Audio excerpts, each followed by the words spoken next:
Boa noite, irmãos. Boa noite. Eu queria falar um pouquinho hoje com vocês sobre algumas coisas que fazem com que o nosso comportamento seja diferente na presença do Senhor. Ah, e eu queria que, para isso, vocês abrissem para a gente começar em Atos 26. Atos 26. Atos 26 fala para nós de quando Paulo está contando para o rei Agripa, Herodes Agripa, que era rei dos judeus na época, ele está contando ao rei, ele está contando como foi a conversão dele, o que ele passou, como é que foi esse período. E quando ele está falando isso, eu queria destacar o que está escrito a partir do versículo 15, aliás, do versículo 14. Vocês conhecem a história, Paulo está indo a caminho de Damasco, e ele estava indo com ordens para capturar judeus, para capturar cristãos, para matá-los, inclusive. E aí, lá no caminho de Damasco, acontece o encontro de Paulo com Jesus, e ele testemunha desse encontro para Agripa. E lá no versículo 14 diz assim: Todos nós caímos no chão, e eu ouvi uma voz me dizer em hebraico: Saulo, Saulo, por que você me persegue? Não adianta você se revoltar contra mim. Então eu perguntei: Quem é o Senhor?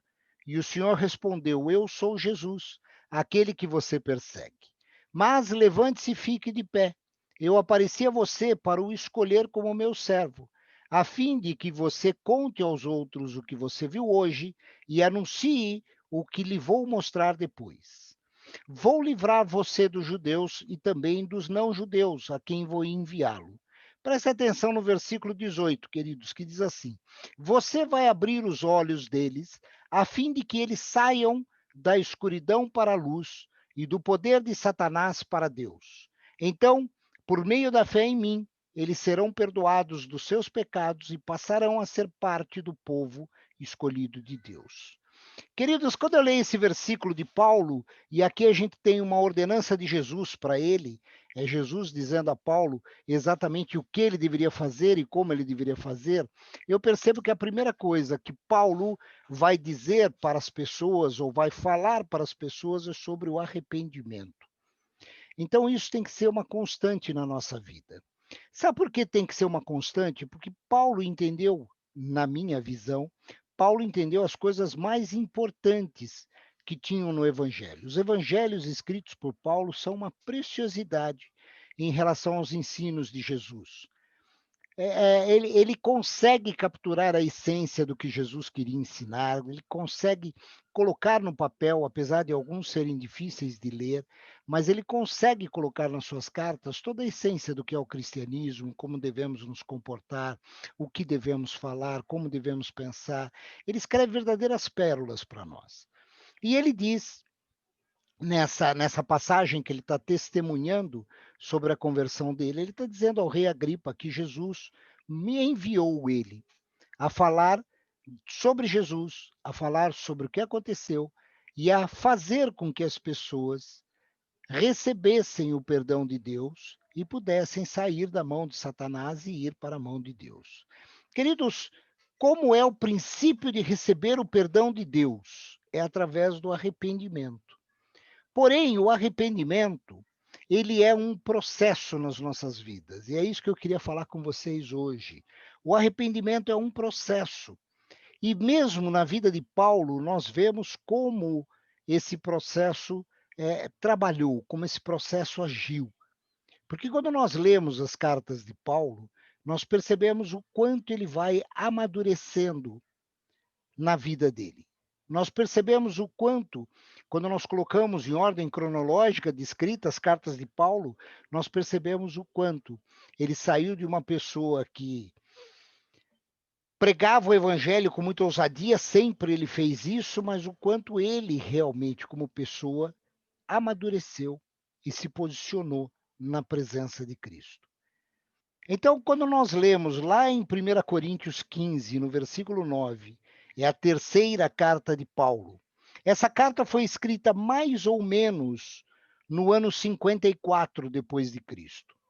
Alguns dizem que Paulo deve ter tido esse encontro com Cristo por volta do ano 33, 34, porque foi logo depois da crucificação, talvez até no ano 35. E nós estamos falando alguma coisa que ele escreveu no ano 54. Então, se nós pararmos para pensar, temos aí 12, 11, 12 anos entre aquele encontro que ele testemunhou para Agripa em Atos 26 e aquilo que ele escreveu aos primeiros coríntios. Preste atenção no que ele escreveu. 1 Coríntios 15, versículo 9, Paulo escreve assim: Porque eu sou o menor dos apóstolos, que mesmo não sou digno de ser chamado apóstolo, pois persegui a igreja de Deus. Queridos, vocês percebem aqui, e eu vou fazer uma ironia, é óbvio, quanta humildade de Paulo. Ele se diz o menor dos apóstolos. Ele se diz aquele que era participante de um grupo elitista muito pequeno, porque os apóstolos eram 11, né? Depois que Judas morreu, 12 quando eles elegem o outro, os próprios apóstolos, e Paulo diz: Olha, eu sou também apóstolo, eu sou o menor deles. Então, Paulo, passado quase 12 anos desse encontro com Jesus, ele ainda não tinha a clareza do posicionamento dele. Por que eu digo isso? Porque nos próprios escritos de Paulo a gente vai vendo essa maturidade que Paulo vai obtendo. Quando passam mais ou menos uns 6 anos dessa carta que ele escreveu aos Coríntios, mais ou menos por volta do ano 60, anos 59, 60, 58, por aí, essas datas não conseguem ser feitas com tanta precisão, ele escreve uma carta aos Efésios. E aí ele escreve essa carta aos Efésios, lá em Efésios 3, versículo 8, ele diz assim: A mim, o menor de todos os santos, me foi dada essa graça de pregar aos gentios o evangelho das insondáveis riquezas de Cristo. Queridos, para pensar. 5, 6 anos antes, não importa, esse homem escreve que ele era de um grupo elitista, que ele era o menor dos apóstolos, que se tinham 12 apóstolos, ele era o 13º, mas ele era menor que eles. Então, como ele se considerava?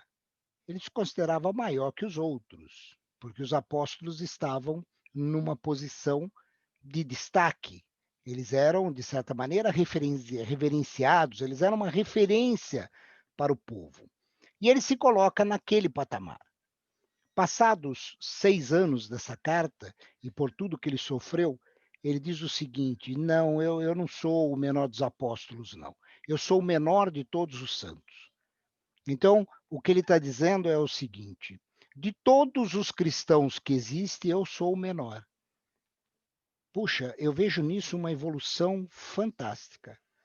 Uma evolução que é uma pessoa que está começando a entender o Evangelho. É uma pessoa que tem consciência do que ele está escrevendo, que tem consciência de quem ele é, que ele pode passar ensinamentos preciosos para nós. E nesse ponto, eu acredito que muitas coisas nesse processo, e quando ele escreve aos Efésios para mim, eu entendo como um grito de arrependimento. Se lá no passado ele disse que ele era o menor dos apóstolos, agora, como um arrependimento, ele está dizendo: opa, não sou o menor dos apóstolos, não. Não posso apagar o que eu escrevi, porque essa carta já foi escrita e foi enviada às igrejas, ela existe. Eu não consigo pegar um corretor e ir em todas as igrejas e apagar o que eu escrevi, mas eu sou obrigado a reconhecer que eu sou o menor de todos os santos. Então, mostra o arrependimento que ele teve, da maturidade que ele foi adquirindo. Só que Paulo era uma pessoa fantástica, queridos. Por isso que eu gosto de ler as cartas de Paulo.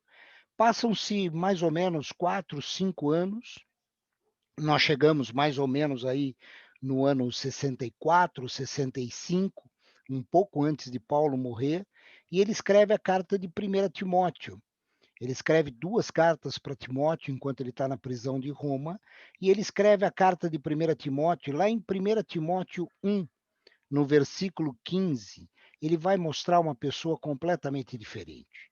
Ele vai mostrar uma pessoa que verdadeiramente entendeu o que é se arrepender, o que é perdoar, o que é a obra de Cristo sobre as nossas vidas. Porque lá em 1 Timóteo 1,15 ele diz assim: fiel é a palavra e digna de toda aceitação, que Cristo Jesus veio ao mundo para salvar os pecadores, dos quais eu sou o principal.